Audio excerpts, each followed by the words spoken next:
It's time for the Prete Is On with Dave Prete here on 92.1 The Team, WCKR Hornell. Here's Dave Prete.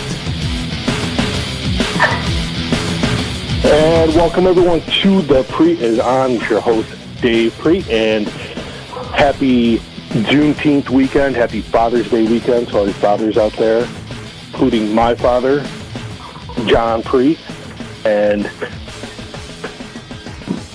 really everything is starting to open up here with businesses opening back up and somewhat getting back to normal from all the isolation and all the quarantining. And tonight we have a show where we're actually going to focus on the sport of soccer for a good part of this show in segment 1 and segment 2. In segment 1 I have the Canisteel Greenwood Redskins varsity girls soccer coach Colin Button and some of his players coming on. Segment 2, we'll have Zach Lincoln, a local soccer expert or guru, whatever you want to call him, coming on. In the second segment, we'll talk some professional soccer.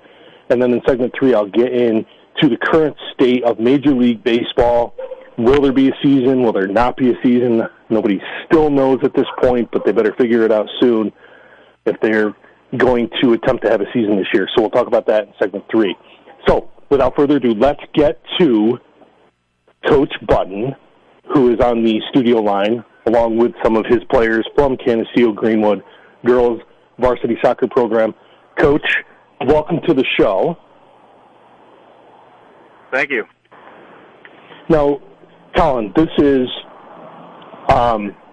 been, for you haven't really suffered through the whole coronavirus thing. You guys played your season in the fall. Hopefully we'll be playing your upcoming season, in September and, late August actually is when you start. But I know one of the players that you have on with you, and I'm going to have you introduce them in just a few minutes, is a senior, and we'll be saying her goodbyes here in another week when she graduates. Tell me a little bit about this past season. What, did the team, meet your expectations, and what could you have done better? What did you guys do great? And what's coming up, looking up ahead this fall? I believe they actually exceeded my expectations. We were 12-6-1 this year and competed in the sectional semifinals. And with the year prior, we had lost the majority of our defense, our goalie, our sweeper, our stopper, and we really were trying to regroup and figure out how we could still defend as effectively. And one of the positives that came out of everything is that we actually scored more this year than we had previously. Ellie Smith led us in goal scoring this year with 24 goals and 7 assists, and Tanika Howell had 13 goals and 7 assists. So they really were the leaders as far as the scoring piece. But to anchor our defense, Elizabeth Roach, who's on tonight, who is our one senior as of right now on, she was our sweeper and helped keep us steady back there and filled some big shoes with Jaden Whitesell when she graduated. I was really pleased with how the season turned out. We really had to fight and claw our way there, but we did it. We had to go into overtime with Holly and had a last-minute goal to put us into the next round, and it was a really exciting season. Now, looking ahead, obviously you're losing Liz, who we're going to talk to in a minute. You're losing a few others, the Smith twins. What do you see in this upcoming team? What kind of season are you looking ahead for? Because I know you have some great talent even at the junior level. And, I guess the big question is there even going to be a season? Have you heard anything at all yet? I haven't heard much as far as the season's concerned and the outlook on that. We are hoping, and in hopes, obviously, that we can start on time. The COVID-19 has really affected us a little bit in the spring, and in the wintertime we had to cut our indoor season a little short, and then we were planning on doing a spring team with the modified age, like ninth grade and below, because that age group kind of gets left behind sometimes, and we couldn't do that. And so, with this upcoming season, I think that we have a lot of potential. We lost, I would say, all but 3 goals from our team last year to graduation this year.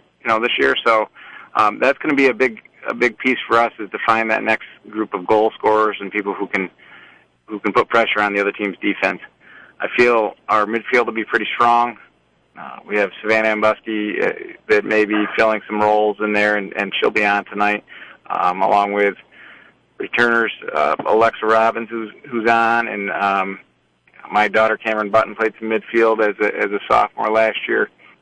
So we should be fairly strong through there. Kylie Williamson is another great addition coming from the JVs, along with her sister Andy. So I feel like we've got a decent core coming back. I think we will definitely compete.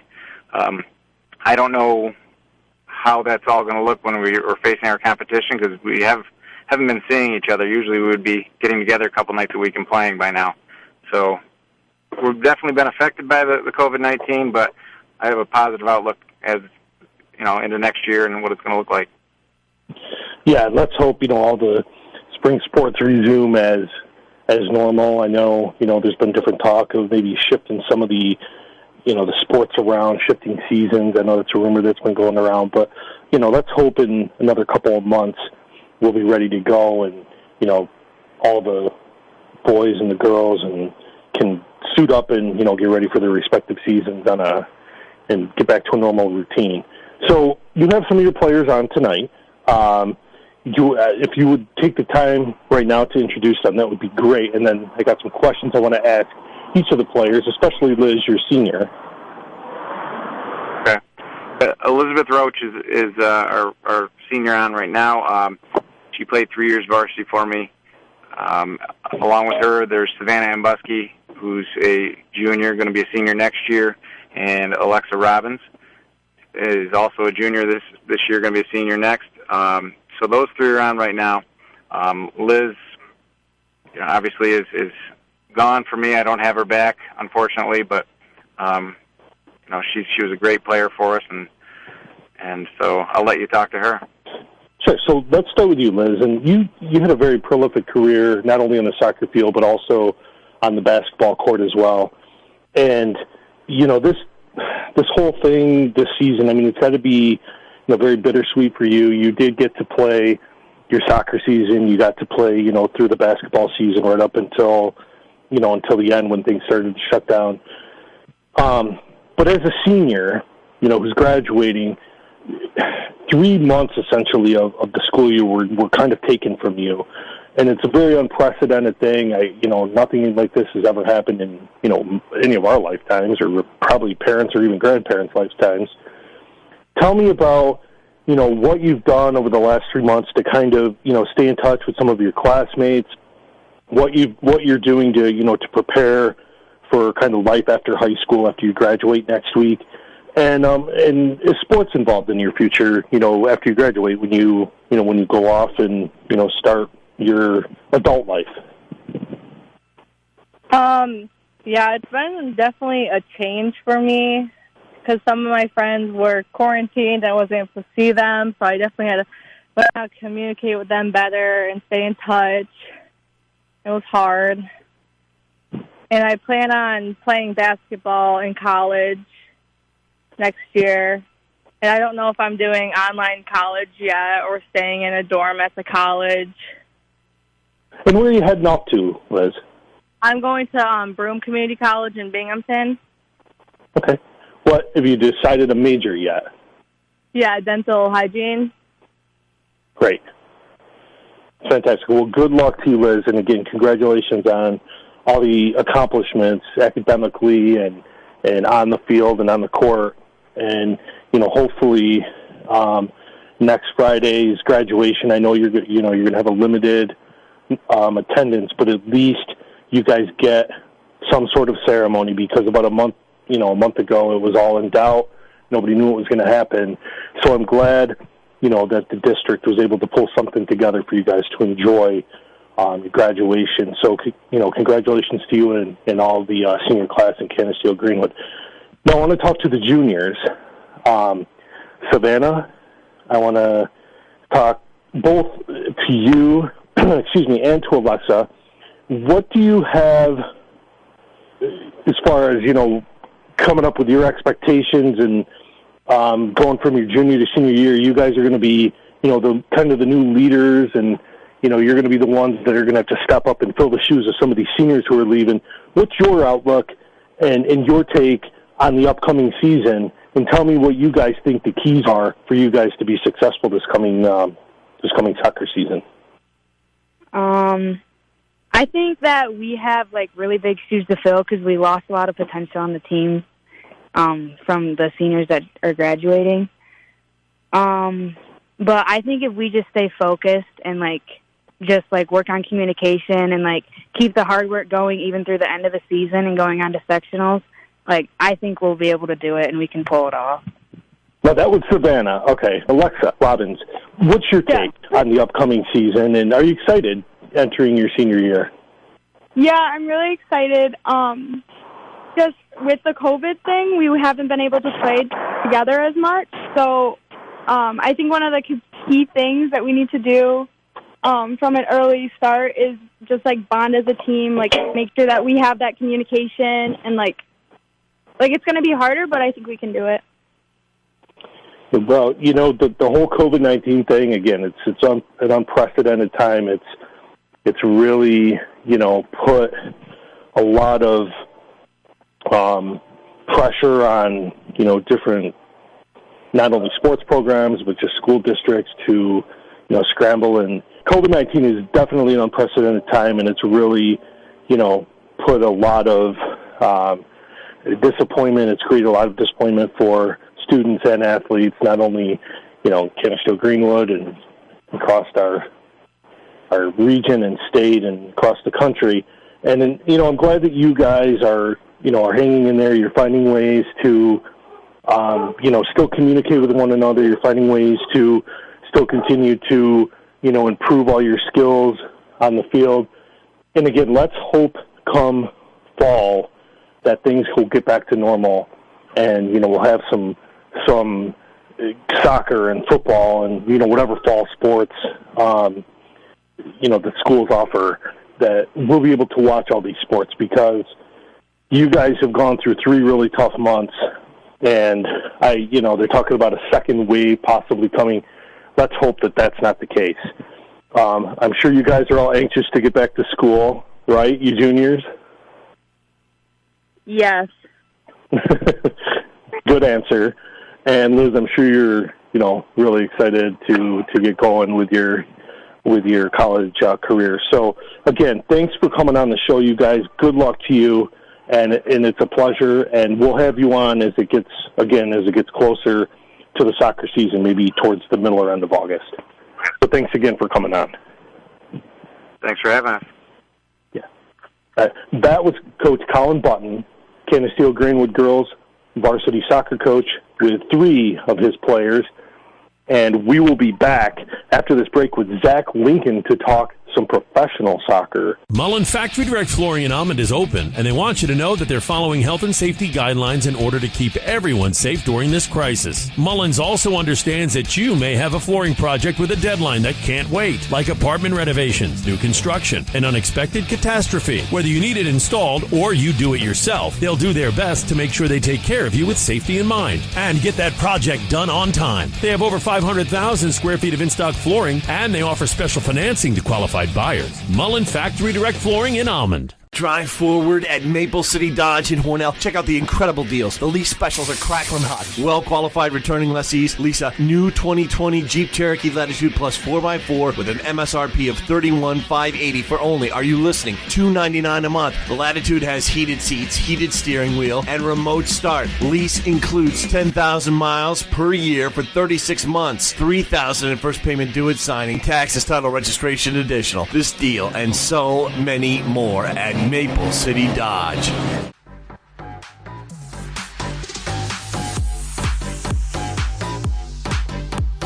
And welcome back to the Prete Is On. I want to thank Coach Colin Button, head coach of the girls varsity soccer program at Canisteo Greenwood, and 3 of his players who were just on segment number 1. And we're going to stick with the soccer theme here in segment 2. We're actually going to talk a little bit of pro soccer. So for all you soccer fans that are listening, this is a added bonus for all of you. And I have on the studio line Zach Lincoln. And Zach, who was actually on our show about a month ago when we did our NFL off-season roundtable. He's a big Washington Redskins fan. And we'll actually talk also a little bit of Redskins and NFL before the end of the segment. But, Zach, welcome to the show. And I want to start by, basically, I just want to ask you, like, what got you into watching professional soccer? Well, Dave, that's a long story. Basically, ever since I was really little, I would play soccer. My dad also played when he was younger. He would coach me, but he had some Arsenal jerseys. I'm sure you've heard of Arsenal. You said you don't watch much soccer, but I'm sure you've heard of them. I have heard of them, yes.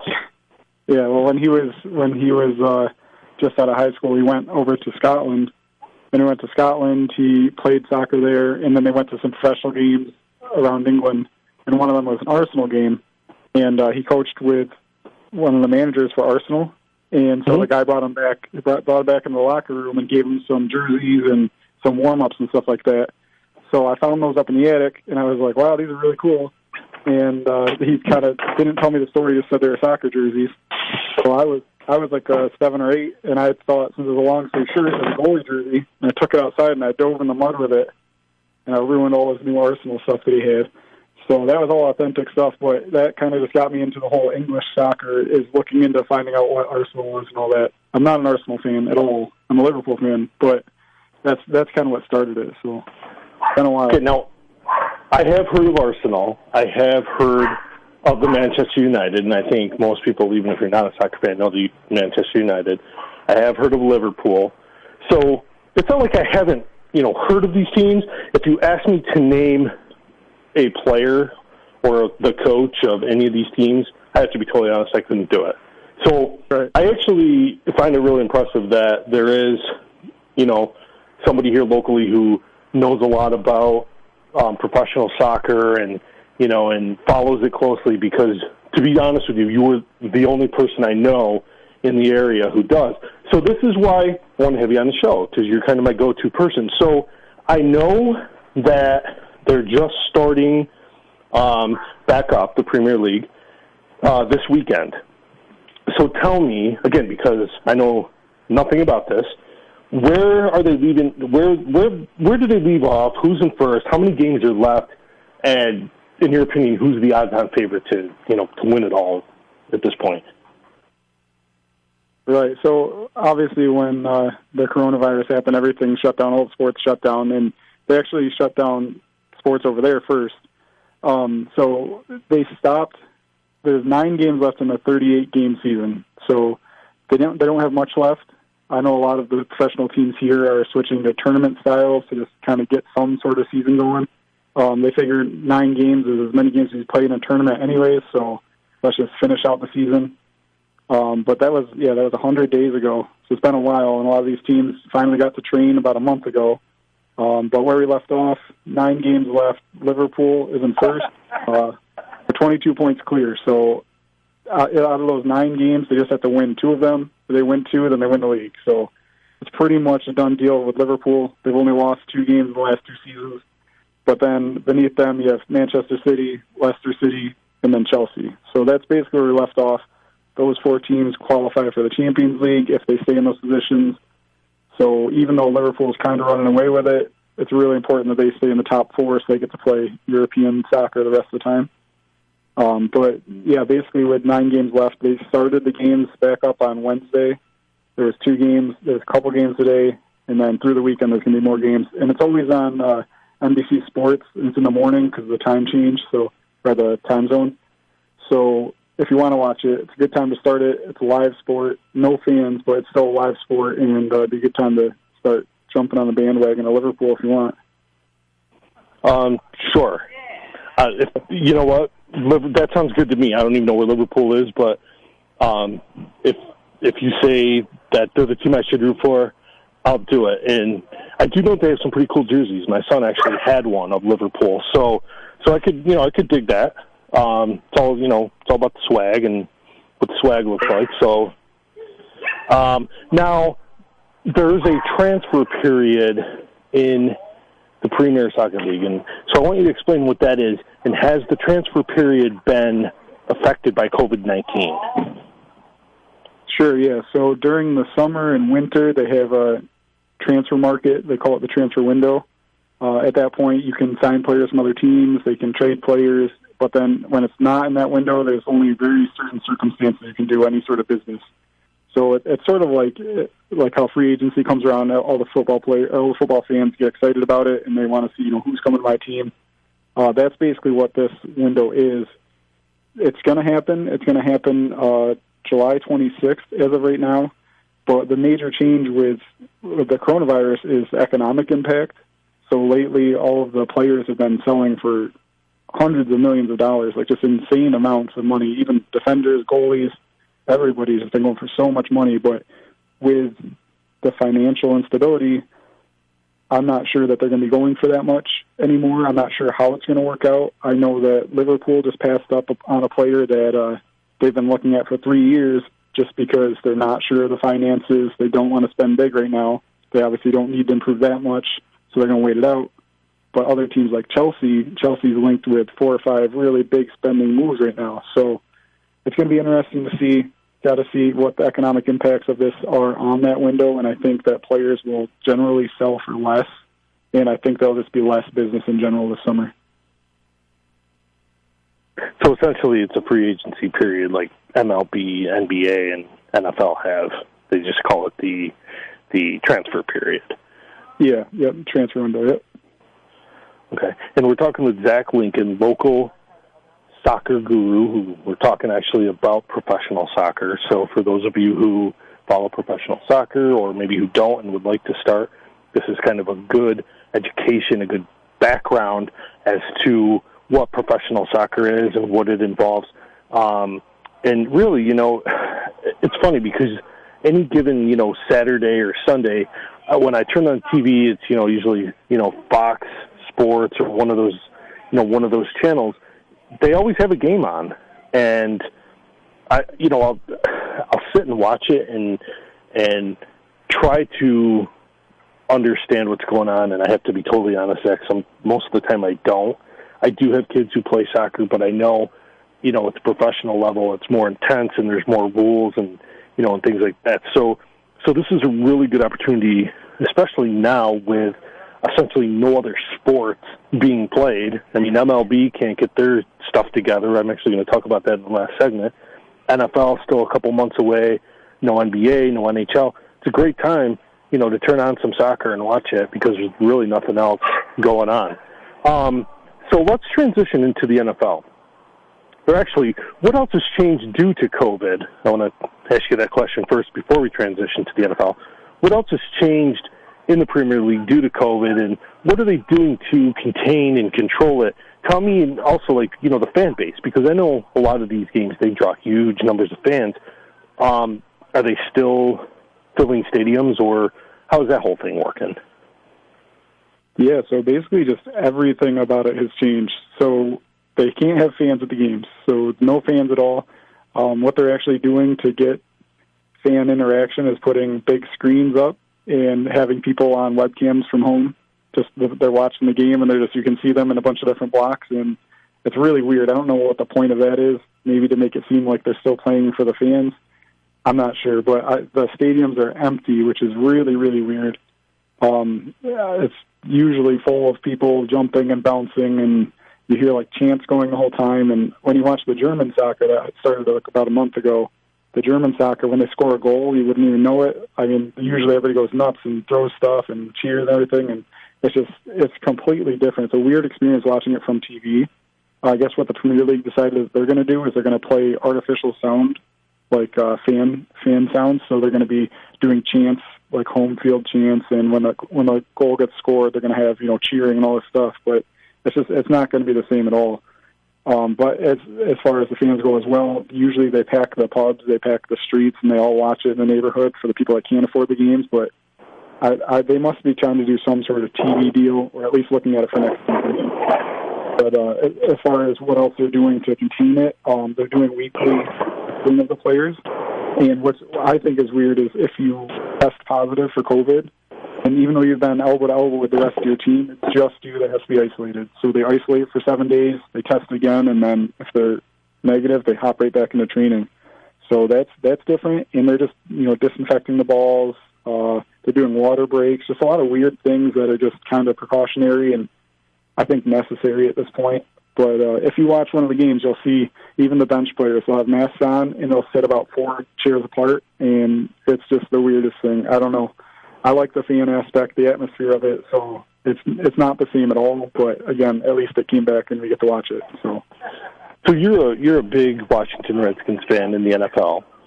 Mm-hmm. So take some of these restrictions and some of these these COVID mandates that they have in place and apply that to the NFL. Is it going to work, especially with some of the outbreaks that we've just been learning about with the Dallas Cowboys, and now another couple other teams here in the last 24 hours have been reported to have cases of COVID among their players and coaching staff. So take those same concepts and apply it to NFL stadiums. And do you see that working? Do you see the same type of results? And, I don't know. There's been a lot of talk between MLB and NFL and, how are they all going to pull it off? And I don't think really anybody knows. So the Premier Soccer League is kind of that model that I think they're going to use to see how things play out here, in the American sports. Yeah, I mean, it would make sense to just kind of see what's working for them, what's not working for them. I'm not sure as far as isolation goes. I know that the coaches have been talking a couple times in the Premier League. They were talking a couple times about how they wanted to stop and go somewhere with the team, and they just can't do public things right now. I don't think they're isolating as much as the NBA plans to, but I think that the players in the NFL are going to have to isolate to some extent, just families or do what we're doing now.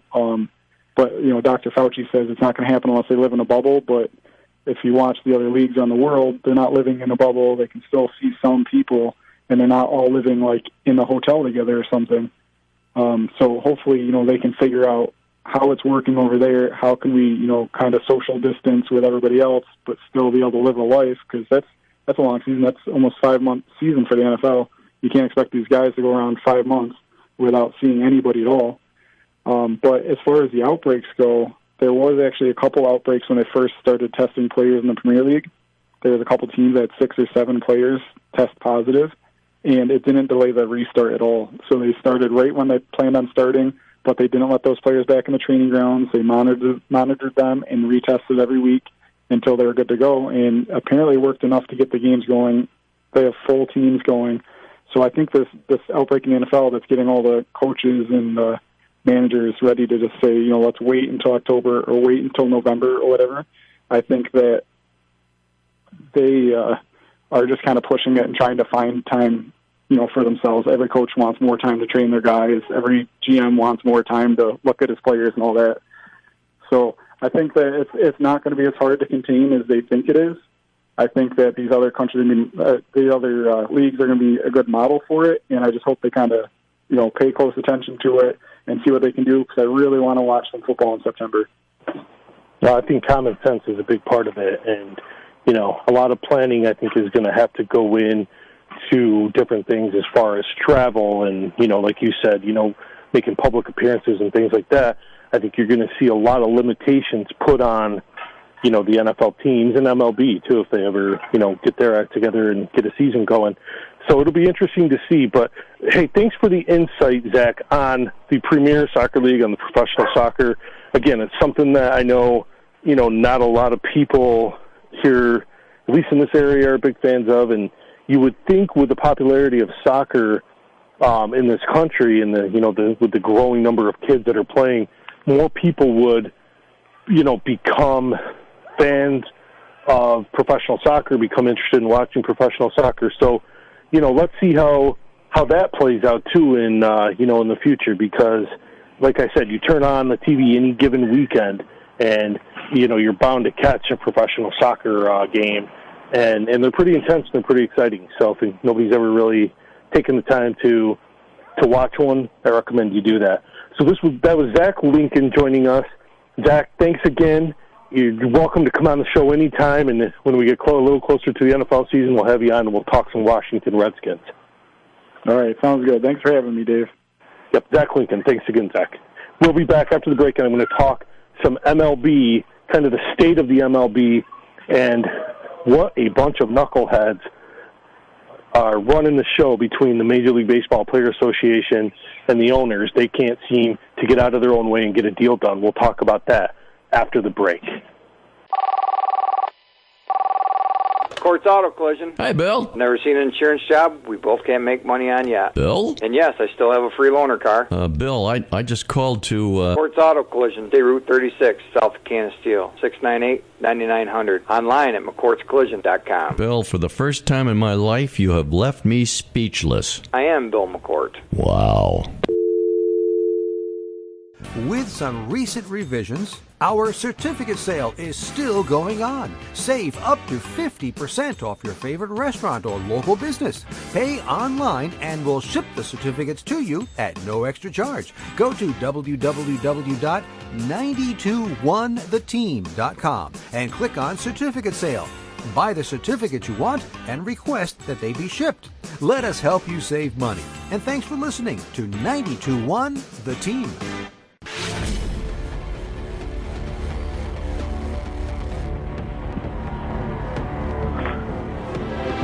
And welcome back to the Prete Is On for our final segment. And this is the segment I have been looking most forward to for the whole show. With being Father's Day weekend, what better person to have on my show than my dad himself. And Dad, also known as affectionately as Papa Prete, welcome to the show, Dad. How are you doing? Very well, David. Very well. Now, first question I got to ask you, because I know you spend a good part of your day doing this. Are you watching news? Right now? No. I'm watching Wheel of Fortune. All right, Wheel of Fortune. One of your mother's favorite programs. Yeah, well, Pat, you got to love Pat Sajak, Dad, right? He's a legendary game show host. Wheel of Fortune's a great show, and quite honestly, I'm surprised that the channel's not on Fox News. Happy Father's Day weekend to you, Dad. So let's talk a little bit about what's been going on. What do you think of this whole coronavirus period? Now, I know you and Mom have been, for the most part, confined to the house for the past 3 months. I know you've gotten out a little bit, and you're starting to get out now, and been playing a little bit of golf. But how have you felt through this whole period? Oh, awful limited. It gets to be a long, boring thing where I can't remember what happens day after day, what happens on each day. It runs in all together, and it's hard to remember like what I did 3 days ago. Everything is the same every day. That might not be from everything. That might not be from the coronavirus. That happens when you get older, you know. I mean, because I have the same problems at my age where I don't remember from day to day half the time what's going on. Now, there's no sports going on right now. And our family, of course, big on watching sports, especially baseball. I know when I had Mom on over Mother's Day weekend, she, had said how desperate she was to have baseball come back on because, you guys don't miss very many Mets games. Now, you were a Yankees fan growing up. You became a Mets fan when I was about the age of 8 and started watching baseball and decided to root for the Mets. Do you regret becoming a Mets fan and not staying a Yankees fan? No. I enjoyed being a Mets fan when you took them as your team, I took them as my team. But I was a Yankees fan, and I remember when I was in the service, I had this one guy in my squadron that hated the Yankees, and this was back in the 50s, and he would bet at the end of the year. He would bet with me, and I'd bet him that the Yanks would take the National League or the American League pennant. And I told him I would give him every other team in the league, and I bet him 2 years in a row. I had to give me 3-1 odds, but I won the 2 years in a row. They took the pennant, and never bet against the Yankees, right, Dad? I mean, they're a pretty safe bet. So I want to always won. Yeah, now that's a little bit different now because you have more teams and more teams are more competitive now. So the Yankees aren't exactly a shoo-in anymore like they used to be, decades ago, or even, I guess they had their last dynasty in the late 90s, early 2000s when very few people would bet against them. But you, Dad, did a wonderful job raising 6 beautiful kids, and I can't thank you enough for, all of the, the wisdom and everything that you gave me. But do you ever look back and say, the one regret I have with raising me was letting me become a Mets fan? Do I ever regret that? No. The Mets are kind of a mediocre team. But the interest you gave me in having the Mets as your favorite team, I don't regret that at all. I enjoyed watching the Mets game. We still watch when they play every year. Your mother and I watch the games whenever they're on TV, and we enjoy the Mets. They seem to have a problem with their relief pitching, and that a lot of times I think that's what kills them. They just can't get any good relief pitchers in that are that they can depend on. Well, if they ever have a season this year, Dad, we're going to see how that bullpen plays out. They did sign a couple of guys to strengthen that bullpen. Of course, you have Pete Alonso returning, the National League, Rookie of the Year, who hit 53 home runs last year, just a phenomenal season. And of course, anytime Jacob deGrom is on the mound, you know that the Mets are going to be competitive. But they just can't ever seem to put it all together at once. And when they do, it's always like once every 15 years. So we're all waiting anxiously for baseball to start. We'll see how things go. Now, politics and causes and things like that in sports, and I know you're very passionate about this. How do you feel about politics and certain causes being displayed on the sports fields or on the courts? And do you think it's the time and place for it, or would you rather not see it? Nope. Anything politics gets involved with, politics spoils it. And politics should never even be mentioned in sports because you've got people of both parties that enjoy watching the sport, and we don't enjoy either party being presented and favored because that spoils the game when any sports team would take the side of one of the parties. No, politics should be completely left out. And I do agree, as you know, and it's been a hot topic with everything going on, Dad. So, unfortunately, I think politics is starting to insert itself in a lot of different venues where it shouldn't, but hopefully, more importantly, this country will come together here in the coming weeks, the coming months, and unite and find some common ground. So we were talking with my father here on Father's Day weekend, Papa Prete. Dad, I'm running out of time on the show, but I want to thank you for coming on. You know, I look forward to spending some time with you on Sunday. Maybe we can go up and, you know, play a round of golf, 9 holes of golf.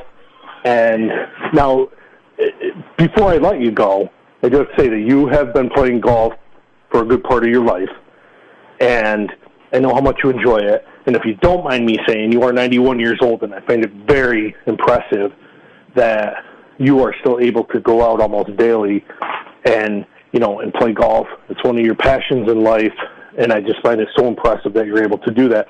Assess your golf game before I let you go. You say, how's my golf game? Yeah, assess your golf game. Well, the main reason I go out today is for the little bit of exercise it gives me. I can't play as well as I could when I was younger.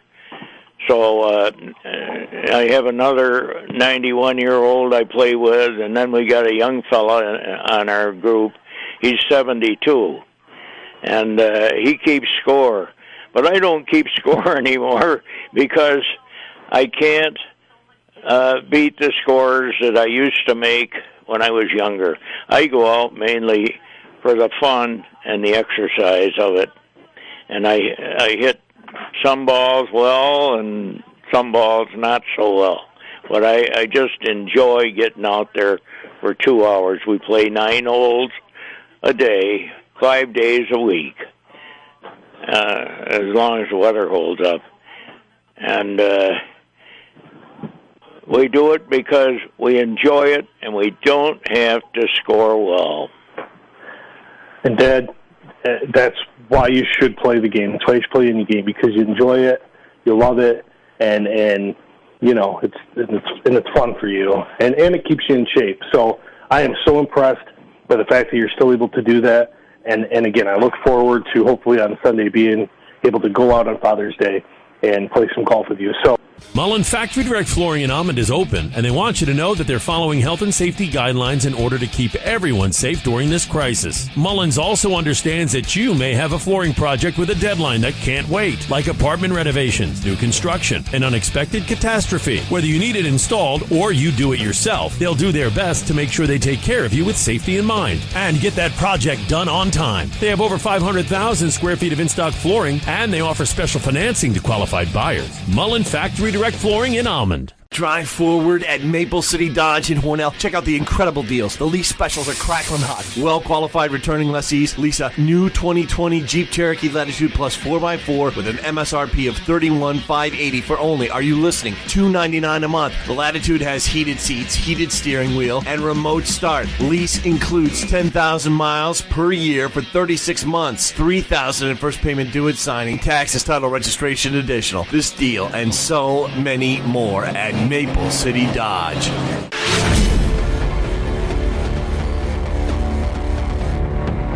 And welcome back to the Prete Is On, the final segment.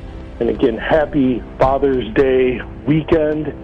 Happy Father's Day to my dad, Mr. John Prete. And I can't thank you enough, Dad, for everything you've given me, for the way you've raised me, and you, more than anybody else, deserve to have a great Father's Day weekend. Happy Juneteenth weekend as well. I know that's been celebrated by a lot of people, especially the African-American community. So happy Juneteenth weekend to everyone as well. And let's spend the last segment talking about causes and politics in sports, because right now it's a big thing. And without bringing up a specific topic, everybody knows that the NFL a couple of years ago had players who were kneeling for the national anthem. And it was a very divided issue. There were people that were very much in support of it, there were people that were very much not in support of it. people who stopped watching the games because of it, other people who cheered the players for doing it. And the talk has come back up about, the players doing it again this coming season. And with everything going on and the peaceful protests and unfortunately the unpeaceful protests, the violent protests, it's become another topic of conversation again. So that brings up my question is politics and are special causes, are they good for sports? Are they good for the fans? Are they good for the viewing audience? Or do people just want to watch sports and not be distracted by all of the things going on, on the sidelines before the games or, during the games? And I'm not even talking about just the kneeling for the anthem. That was one example I wanted to use. A lot of people are, very much support the military. A lot of people support law enforcement. But is professional sports venues, or college sports for that matter, the time and the place to recognize and honor different people, different causes? One of my greatest sports memories, especially as a New York Mets fan, was right after 9/11, when just before the game, it was the first game back at Shea Stadium. And after the horrible, tragic events that occurred on 9/11, baseball brought everybody back together in the city of New York. The NYPD and New York firefighters and Port Authority officials and first responders were all recognized in large masses before the game. Mike Piazza hit a home run in the eighth inning, actually, to give the Mets the lead in dramatic fashion and, gave everybody something to cheer about. But at the same time, there's certain times and certain places when political agendas and political platforms and social causes should be kept off to the side. And as a sports fan, I want to watch an event, a sporting event, with neutral, with neutral judgment. So I don't want to turn something on and feel upset because of, something political that I don't agree with that ruined my viewing pleasure. And I think, in my opinion, that sports, it has become too political and it's become too much of a platform for, at least on the field, for athletes to promote their causes. We live in an era of social media.